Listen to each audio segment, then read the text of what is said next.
희원올TV 파수꾼 동지들께 문화 인사드립니다. 금요 파수꾼의 단상 희원올TV 윤목사입니다. 3주 만에 다시 파수꾼의 단상으로 인사드립니다. 오늘은 제 자신을 돌아볼 수 있는 그런 주제를 우리 동지들과 함께 생각해보는 시간을 좀 가지려고 합니다.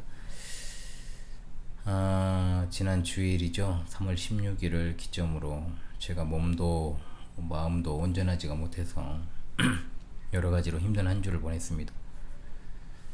참 목회라는 게 하면 할수록 할 만한 게 아니고 하면 할수록 견디기 어려운 측면들이 더 많아지는 것을 느낍니다. 제가 목회적으로 봤을 때 지금까지 두 차례의 큰 위기가 있었고, 첫 번째 위기가 왔을 때 이제 자구책으로 시작했던 것이 방송입니다. 뭐 이야기도 했을 거예요. 아마 예전 했을 겁니다. 2100개가 넘는 영상을 올렸는데 그 중에 분명히 안 했을 리가 없습니다. 방송은 세 가지 이유가 있었지만 나름의 돌파구를 찾기 위한 수단이었고, 제 자신을 또 제가 담임하는 교회 성도들의 유익과 어딘가에서 이 방송을 통해 유익을 얻을 단 한 사람을 위해 그렇게 시작을 했습니다.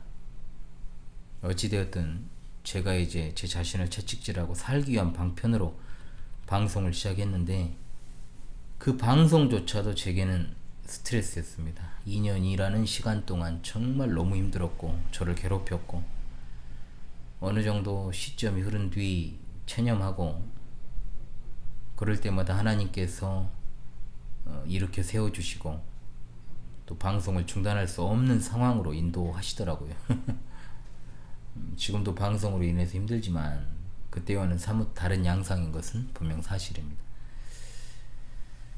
두 번째 위기가 찾아왔을 때 돌파구는 예배당 이전과 저희 집 이사였습니다.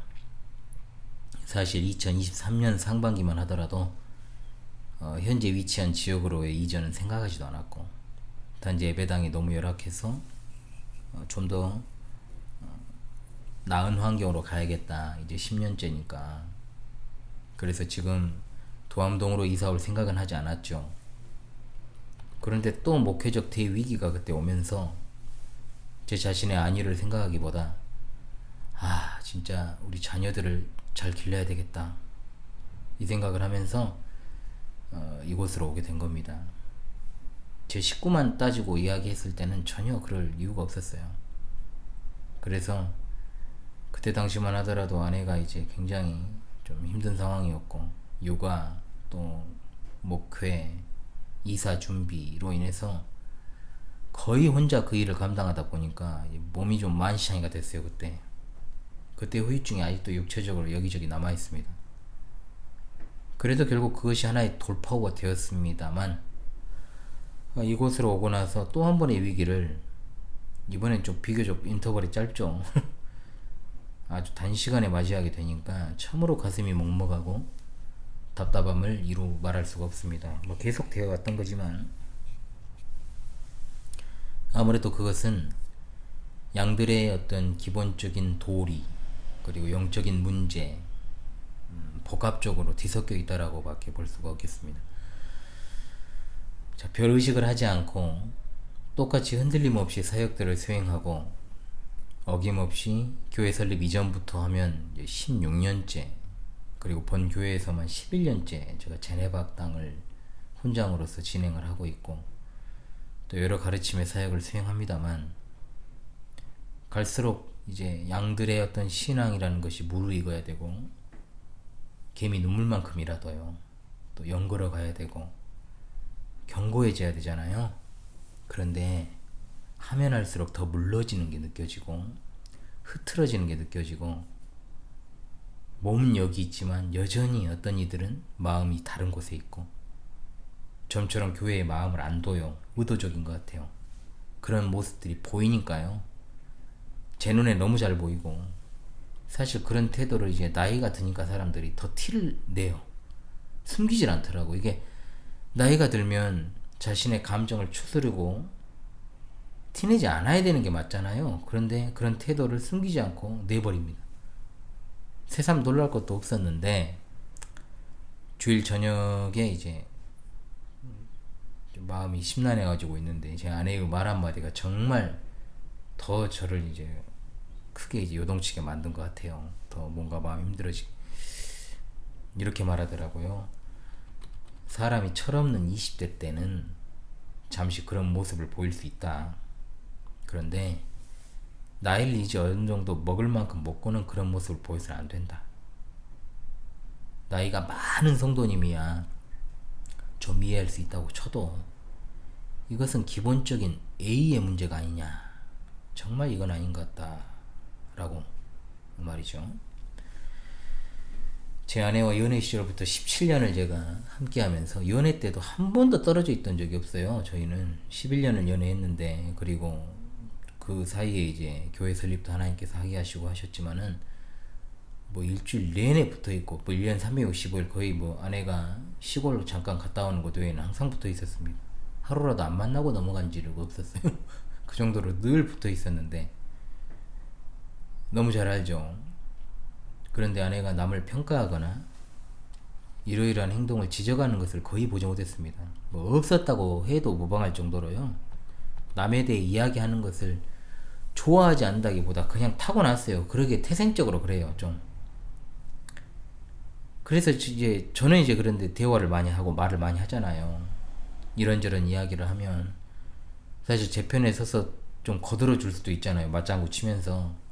그런데 성격상 또 그렇게 안 해요. 그런데 그러다 보니까 제 아내 입술에서 누군가에 대한 이야기가 나왔다. 진짜 그 사람 문제 있는 겁니다. 진짜 웬만해가지고 그런 소리를 하질 않거든요. 그러니까 제가 같이 17년을 동고동락 하면서 진짜 그걸 기억할 정도니까, 몇 가지가 안 되니까, 몇 번 안 되니까. 그래서 나름 제 인생에서는 정말 제 돈은 배필이에요. 저의 그런 가늠자의 역할을 해주거든요. 그것이 바로 제 아내의 입술입니다. 그래서 제가 이렇게 말했죠. 당신도 나이가 들었나 보다. 원래 그런 말 안 하는 사람이니까. 그러니까 아내도 동의하면서 아 나도 나이를 먹었는갑다고 그렇게 말하더라고요. 근데 곰곰이 또 한번 생각해 보니까 참 기가 막히긴 하더라고요. 사실 상황들이.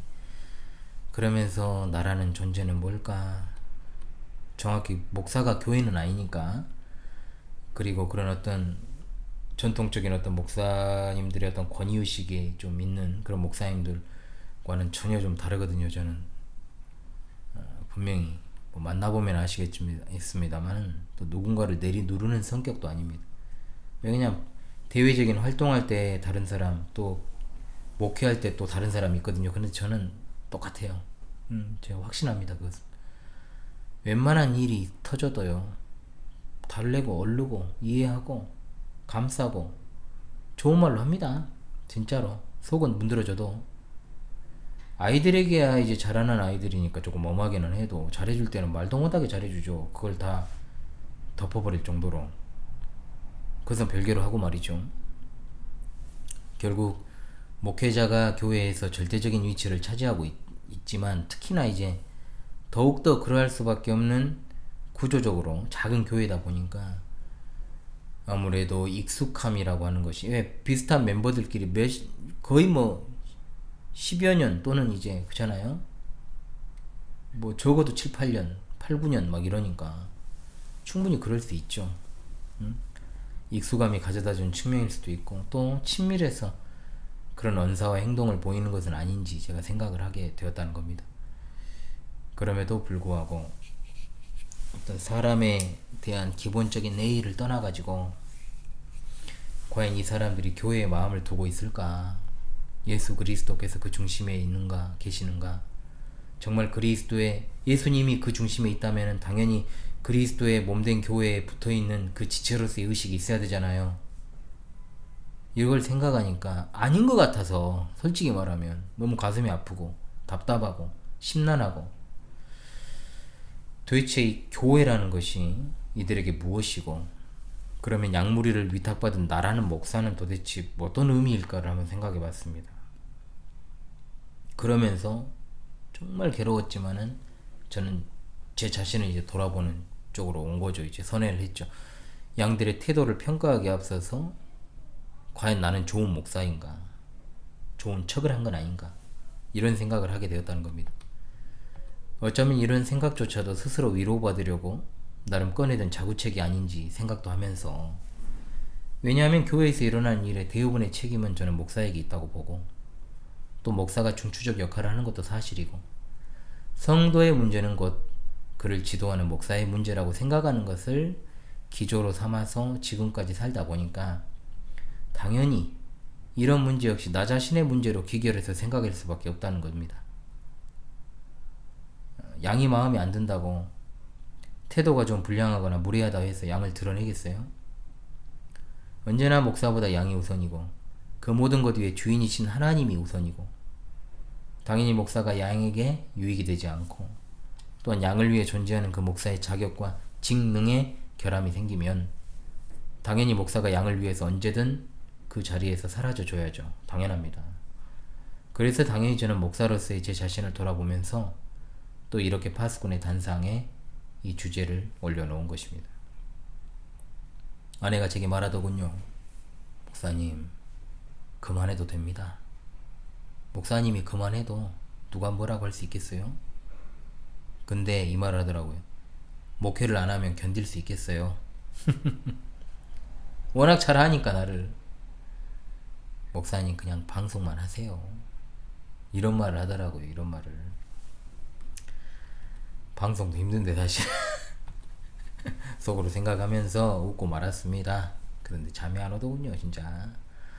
이 글을 작성할 때가 언제냐, 화요일 오전인데 답답한 심경을 그대로 간직한 채로 무겁게 써 내려갔었던 기억이 납니다. 모든 것은 기본이다. 원리와 원칙으로 돌아가야 한다. 그것은 무엇이냐? 바로 성경입니다. 그래, 성경에서 새삼 다시금 올바른 목회자에 대한 교훈을 생각하면 분명히 답이 나올 것이다. 거기에 비춰서 내가 좋은 목사다 라고 판단이 들면 또한 하나님께서 이 목회를 지속하게 하시든 아니면 다른 길을 주시든 할 것이요, 만일 내가 거기에 비춰 그릇된 방향으로 가고 있다고 하면 선회해서 바른 방향으로 갈 것이요, 또한 하나님께서 그 선한 길로 이끄실 것임을 저는 믿고 나아갑니다. 올바른 목회자에 대한 교훈이라 하면 보통 성경에서는 목회서신을 생각하지요.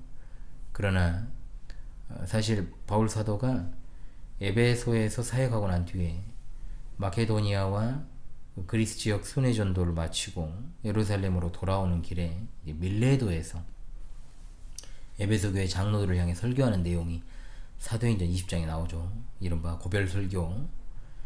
여기에 그야말로 목회자들에게, 그리고 무엇보다 지금 저에게 당부하는 말씀들이 나오는데, 저도 받고 또 우리 동지들께서도 이 내용을 통해서 올바른 목회자를 분별하는 그런 계기로 삼아도 좋지 않을까 생각을 합니다. 단상이지만 문제는 이 영상을 제게 맡기신 울타리 안에 있는 양들의 상당수는 보지 않을 것이다, 이거죠.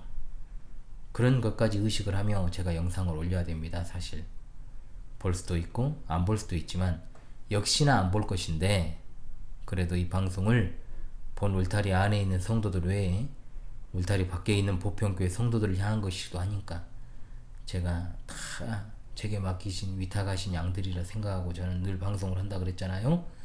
질문 형태로 바울 사도의 설교의 큰 가닥을 좀 잡아 보겠습니다. 4가지입니다.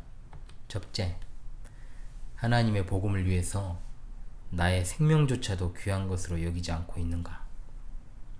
사도행전 20장 24절이죠. 바울 사도의 삶이라고 하는 것은 실제로 그런 삶이었고, 빌립보 교회 편지할 때도 우리가 잘 아는 말씀, 살든지 죽든지 내 몸에서 그리스도가 존귀히 되게 하려 하나니 이는 내게 사는 것이 그리스도니 죽는 것도 유익함이라. 말로는 저도 이런 고백 많이 하죠. 평상시 저의 목회는 3포 목회입니다. 돈포, 시포, 안포. 돈포, 돈에 대한 미련을 포기한다. 시포, 개인적인 시간을 포기한다. 안포, 개인의 안락함을 포기한다. 그러나 죽음을 각오한다까지는 아니죠. 실제 삶이 정말로 복음을 위해 나의 생명조차도 귀한 것으로 여기지 않고 내가 사는 것이 그리스도니 죽는 것도 유익한 것인지 아니면 입 바른 소리만 따라만 했는지 냉철하게 생각해 봤을 때 내가 제대로 진짜 목숨 걸고 하는 것은 아니구나. 목숨 걸고 있다라고 말은 하는데 진짜로 내가 그 정도까지는 아니지 않느냐, 이런 생각을 하게 되었다는 겁니다. 두 번째, 나는 꺼리지 않고 하나님의 뜻을 양들에게 전했는가. 20장 27절입니다. 말이 쉬워서 그렇지 저도 나름대로 진짜 역사적 기독교의 신앙 고백과 그 신앙 선배들의 전통을 따라 성경을, 신구약 성경을 골고루 전하는 일에 힘쓰고는 있다고 하지만 사실 어떤 메시지를 선별해서 약간 꺼림칙하면 수정하고 또는 아무래도 내 자신에게 손해가 되겠다 싶으면 그것으로부터 더하거나 감하는 것은 없었는가.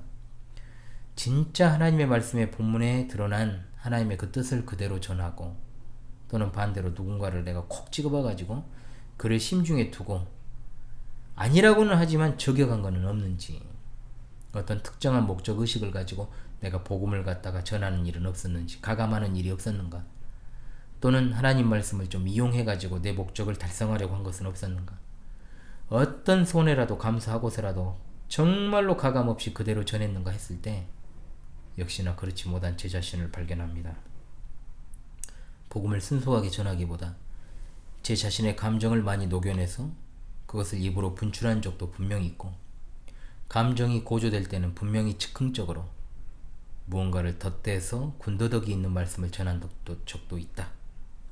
양들의 안위를 진짜 생각한다면 복음은 그 자체로 충분하다 믿고 그렇게 전해야 되는데 나는 그렇지 못한 것이 아닌가 분명하게 생각하게 되었습니다. 세 번째, 하나님께서 자기 피로 사신 교회를 보살피게 하셨으므로 나를 위해 또는 온 양떼를 위해 정말 잘 살폈는가. 20장 28절이죠. 이 부분 한글 개역 개정은 삼가라고 되어 있습니다. 이 말은 살피다는 뜻입니다. 주의를 집중하고 전력을 다하거나 그리고 관심을 가지라, 조심하라. 이것은 목회자의 아주 중요한 임무를 보여주는 것인데요.